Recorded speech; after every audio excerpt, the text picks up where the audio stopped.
Doctor S Jaishankar तो India वापस चले गए और उन्होंने थैंक्स पाकिस्तान का मैसेज भी किया, लेकिन पाकिस्तान के अंदर एक नई जंग का आगाज हो चुका है। जंग कुछ इस तरह से है कि एससीओ समिट में पाकिस्तान के पॉलिटिशियन, पाकिस्तान के वजीर आजम ने कश्मीर का जिक्र क्यों नहीं किया? क्या पाकिस्तान ने कश्मीर को इंडिया के सामने बेच दिया है? यहाँ से ही आपको अंडरस्टैंड करना चाहिए कि वो कितना बड़ा हाथी है और एशिया का कितना बड़ा पावरफुल कंट्री है इस टाइम, जो स्ट्रेट कनाडा को थ्रेट कर रहा है। देखें, इसके अंदर गलती कनाडा की भी है।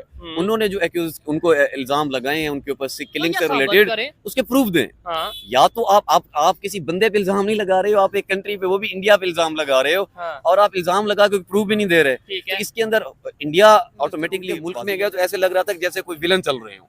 मतलब आप सीना तान के, ऐसे सीना तान के आप नहीं बदमाश बन सकते। आप हैं, मतलब फाइनेंशियली अपने मुल्क के हालात देख लो और आप वहाँ बाहर सीना तान के, इसलिए वो भीख मंगा आपको कहते हैं कि ये भीख मंगा दुश्मन है। ठीक है, तो भीख मंगा दुश्मन ना बने। उनकी ये जो सोबर पर्सनैलिटी थी, मैं तो जाती तौर पर उनसे इंस्पायर्ड हूं। जयशंकर, क्योंकि गिलगित जो है वो ऑफिशियली पाकिस्तान का हिस्सा नहीं है, आजाद है। अच्छा। डिस्प्यूटेड टेरिटरी है। तो अकॉर्डिंग टू इंटरनेशनल लॉ आप गिलगित के अंदर इंटरनेशनल प्रोजेक्ट इतने बड़े पैमाने का कैसे कर? जब हमारा वजीर आजम ही अपने मुल्क में नहीं रहेगा भाई, तो कैसे हमारे मुल्क में तरक्की होगी भाईजान? जब बिजनेस बाहर पड़े होंगे, जब सारा कुछ हमारा बाहर पड़ा होगा, बाहर के लोग, मैं अपनी बात बताता हूँ और रियल बात बताता हूँ और इससे ऑडियंस भी एग्री करेंगी भाई। जब आप बाहर जाते, आपका वजीर आजम एवे नहीं मिल लेते। वो जो इंटेलिजेंट होती है, कोई बूट चुकर वाली नहीं इंटेलिजेंट होती है, वो यही चेक करती है कि भाई इसका पाकिस्तान में इंटरेस्ट कितना है, इसका पैसा बाहर पड़ा है, इसका बैंक बैलेंस किधर है। वो इन चीजों को चेक करके उस हिसाब से इज्जत देती है। उनको पता है ये खुद चोर है, इसने आगे क्या करना है भाई। जो अपने साथ ही नहीं, लॉयल ही नहीं है अपने मुल्क में। अच्छा हो सकता है, मुल्क में बेहतरी हो सकती है। क्या हो सकती है अगर नवाज शरीफ की इस बात को सीरियसली लेते हैं तो? कश्मीर के लिए बेहतरी हो सकती है पहले। अच्छा, कश्मीर के लिए ये बेहतरी होगी जो हमारे पास है, जो कश्मीर हमारे पास है वो भी हम दे देंगे, ये बेहतरी होगी। हाँ। अच्छा, 78 साल हो गए पाकिस्तान बने, सिर्फ एक ही हमारे पास मौजूद है कि कश्मीर। हाँ, बस वोटिंग के लिए। इसकी वजह आपको नहीं समझ आ रही? नहीं। अगर आज कश्मीर का इशू सोल्व हो जाए, हाँ। हुकूमत जो है उसे बजट किसने देना है दिफा के लिए? वो तो फिर आवाम की तरफ आ जाएगा। यही मसला है ना। अच्छा, ये सारा के सारा आर्मी, मतलब आप समझ रहे हो कि आवाम मिलना चाहती है, आवाम मिलना चाहती है। घर जाना है या नहीं? नहीं, ट्रेड की बात करें, एजुकेशन की बात करें, आपको नहीं लगता कि थोड़ा आप जो आपका डिफेंस है ना, हाँ। डिफेंस के लिए आपको रिस्क लेना पड़ेगा। आप कौन को एजुकेशन दें? जब तक आप एजुकेशन नहीं प्रमोट करेंगे उस वक्त तक किसी चीज़ का सोल्यूशन नहीं है। एजुकेशन के बगैर किसी चीज़ का सोल्यूशन नहीं है।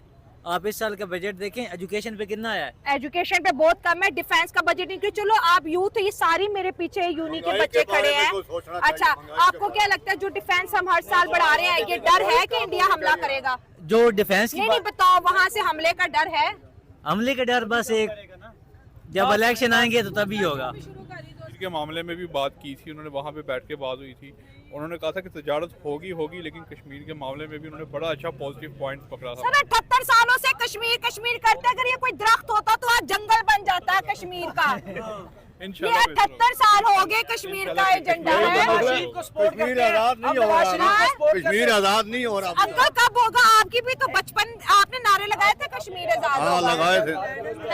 मैं खुद सर्विस करके आया हूँ बॉर्डर में। तो फिर हुआ नहीं? मैं 18 साल लगा के आया हूँ कश्मीर के बॉर्डर में। नहीं तो फिर क्या हुआ? बॉर्डर पे क्या सूरत हाल होती थी इंडिया और पाकिस्तानी आर्मी की? कोई सूरत हाल और नहीं हो, कोई सूरत हाल नहीं। कश्मीर का इशू एक ऐसा इशू है जो कभी खत्म नहीं हो सकता। अगर कश्मीर का इशू खत्म हो गया तो हमारी आर्मी भूखी मर जाएगी, ठीक है। और पाकिस्तान जो है वो दुनिया के नक्शे पे एक अच्छी इमेज के साथ उभरेगा, ठीक है। अगर बात सुने एक मिनट, आप नवाज शरीफ की बात कर रहे हैं। नवाज शरीफ के साथ हो रहा हूँ भाई, मेरी बात भाई मैं खुद बात सुनिएगा, मैं ना नवाज शरीफ को ना इमरान खान को किसी की बात नहीं कर, मैं ये कहता हूँ आप 78 साल से जो मौका दे रहे हैं, अपॉर्चुनिटी दे रहे हैं, वो सिर्फ चंद लोगों को दे रहे हैं। भाई आप नए लेके आए ना, नए कौन आया? कोई तो बताओ। भाई हमने खत्म हो गया, लंदन से वापस आ गया, हम सारे नवाज शरीफ को सपोर्ट करेंगे। मेरे साथ आवाम पीछे खड़ी है, जाए हम नवाज शरीफ को वोट देंगे। कश्मीर का मसला इंडिया में जाए, हम सपोर्ट करते हैं, कश्मीर का मसला हल करके आ जाए, ये सारी आवाम उसको वोट देगी।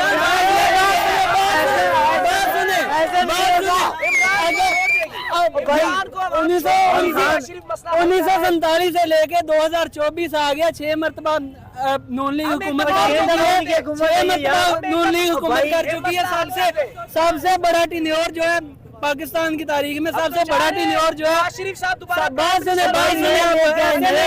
ऐसे नहीं, बात सुने, अक्सरियत से बने और कश्मीर का मसला हल करे, वो पाकिस्तान में आए, हम सब फूल फेंके उनके ऊपर। वो ऐसे नहीं, बात सुने, सबसे बड़ा टिन्योर जो है वो नून लीग का गुजरा है। नून लीग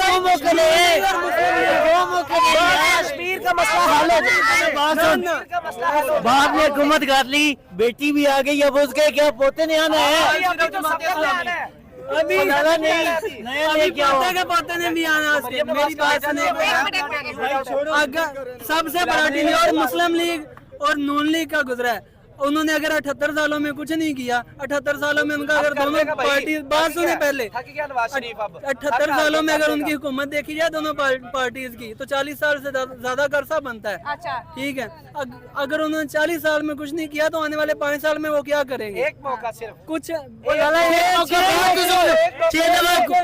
तो मतलब इंडिया से कश्मीर नहीं ले सकते। कश्मीर सॉल्व हो ही नहीं सकता, चाहे 100 साल और गुजर जाए, कश्मीर का इशू सॉल्व नहीं हो कह रहे हैं कि सकता। मैं आपका कश्मीर भी लेना चाहता हूँ। इंडिया आज भी यही बात चल रही थी। इंडिया ने अगर छीन लिया तो वो छीन के ले जाएगा। पाकिस्तान आर्मी फिर भी इंडिया तो गिलगित बल्तिस्तान को भी कह रहा है मेरा इंडिया, तो आजाद कश्मीर को भी कह रहा है मेरा है। 1992 में जब बलोचिस्तान का भी कह रहा है, बलूचिस्तान का, जी बलोचिस्तान का भी कह रहा है। पाकिस्तान में अब सिचुएशन ऐसी बन गई है कि जो है ना, सिर्फ पॉलिटिकल इश्यूज को इस तरह से उठाया जा रहा है कि आपस में सारी पार्टीज लड़ रही हैं, अवाम को किसी का कोई फिक्र नहीं है।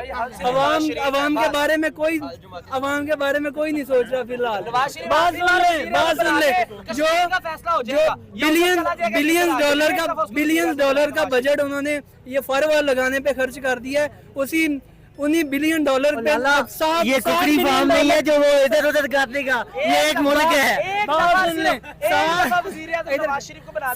7 बिलियन डॉलर कर्ज लेने के लिए ये दूसरों के जूते उठाते फिरते हैं। और 30 से 30 मेरी बात सुनो, एक मिनट देखिए, हमने तो यहाँ तक बोल दिया था इंडिया को कि कश्मीर लेने के लिए 300 जंगें करेंगे। हमने एक भी नहीं करनी, हमारी आर्मी भूखी मर जाएगी, आपको पहले भी कहा है। बात सुनो, ठीक है, सबसे पहले तो मुझे बताएं क्या कहना चाहेंगे एससीओ की मीटिंग के ऊपर, क्या कहना चाहेंगे आप?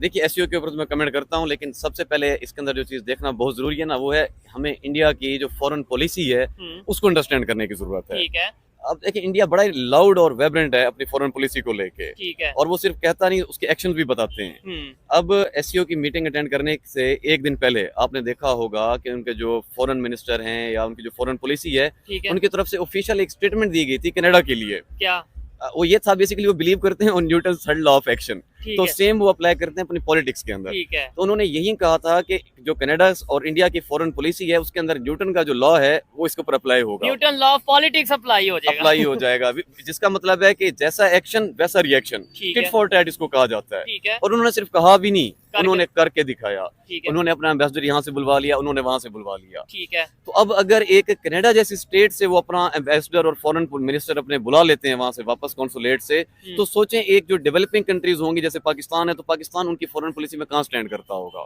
ठीक है, तो मतलब अपनी फॉरेन पॉलिसी को लेके वो बहुत रिजिड है। ठीक है, दूसरा, यहाँ पे आने से पहले ही जयशंकर ने बहुत सारी चीजें क्लियर वर्ड्स में बता दी थी। उनका एक बहुत प्यारा ट्वीट था ठीक है, कि आई विल, मतलब एक तो मैं बायलैटरल रिलेशन के लिए नहीं जा रहा, दूसरा हाँ, मैं जो भी सिचुएशन होगी उसको अकॉर्डिंगली रिस्पॉन्ड करूंगा। ठीक है, ऐसा ही कहा था। अब मैंने ये बात अपने पहले वाले इंटरव्यू में भी की थी कि ये इसको आप पॉजिटिव वे में देखें, ठीक है, कि मतलब अगर वो अकॉर्डिंगली देखेंगे तो फिर आपको भी चाहिए आप बढ़ चढ़ के मामला पॉजिटिवली करें ताकि वो अकॉर्डिंगली उसको पॉजिटिवली रिस्पॉन्ड करें। जबरदस्त, ऐसा ही है। लेकिन मेरे ख्याल से वो बात पिक नहीं की गई हमारे यहाँ। अगर उसको पिक कर लेते तो चीजें बहुत ज्यादा बेहतर हो सकती थी। वो किस तरह, अब मैं आपको बताता हूँ। जब जयशंकर का त्यारा पाकिस्तान में लैंड होता है, हमारी तरफ से लोग उनको रिसीव करने जाते हैं। ठीक है, अब रिसीव करने के लिए उनको कौन गया? हमारा नुमाइंदान जो है वो कौन थे। ठीक है, मतलब मैं नहीं समझता कि मतलब मुझे उनका नाम भी नहीं पता। जो लोग रिसीव करने के, वेलकम करने के लिए exactly. एयरपोर्ट पे पहुंचे हैं वो, हाँ। उन्हें मुझे भी नहीं नाम का पता, कोई सेक्रेटरी वगैरह होंगे या कुछ मतलब कोई पॉपुलर डेलीगेशन है ही नहीं, बच्चे ठीक। लग रहे थे उसके अंदर या पॉपुलर फेस नहीं थे, जिनकी है। पाकिस्तान में ये पहचान नहीं है। आप रिसीव किसको करने जा रहे हैं? जयशंकर को, इंडिया के फॉरेन मिनिस्टर को। इंडिया के फॉरेन मिनिस्टर को, जिसकी वर्ल्ड वाइड एक रिकॉग्नाइजेशन है, एक बहुत अच्छा पोर्टफोलियो बना हुआ है। ठीक है, तो जब आप उनको रिसीव करने के लिए जा रहे हैं, मैं ये एक्सपेक्ट कर रहा था बेसिकली कि कम से कम कोई फॉरेन मिनिस्टर, कोई हाँ, मतलब उनके लेवल का हो लेवल ये। का बंदा, कोई पॉपुलर बंदा, अच्छा उससे बेनिफिट पाकिस्तान को ही पहुंचता, ठीक है, क्योंकि उन्होंने अकॉर्डिंगली रिस्पॉन्ड करना था ना। हाँ। तो जब कोई स्टार्ट में उनको वेलकम भी बहुत अच्छा मिल जाता, ठीक तो है, उनकी एक्सपेक्टेशन हाई सेट हाई होना हो शुरू जाती, होती। बिल्कुल। फिर वो समझते कि Pakistan basically out of the way जाके ओब्लाइज करना चाह रहा है इंडिया को। ठीक है, जब out of the way Pakistan oblige कर रहा है, इसका मतलब है कि पाकिस्तान ताल्लुकात वाकई बेहतरी की तरफ चाह रहा है इंडिया के साथ। ठीक है, लेकिन आपने स्टार्ट में जो मैसेज डिलीवर किया वो ये था कि जैसे एक फॉर्मल सा नहीं होता, एक फॉर्मल सा हम भी डेलीगेशन easy आपने ले भेज रहे दिया। हाँ, बहुत इजी आपने लिया हुआ था। ठीक है। अच्छा, इधर मैं ये भी बात करूंगा, स्टेज में एक बहुत मतलब विजुअल्स वायरल हो रहे हैं, इंडिया के फॉरेन मिनिस्टर, पाकिस्तान के फॉरेन मिनिस्टर, प्राइम मिनिस्टर और दूसरे भी मतलब जो लोग मौजूद थे, जो हेड ऑफ स्टेट मौजूद थे दूसरे कंट्रीज के,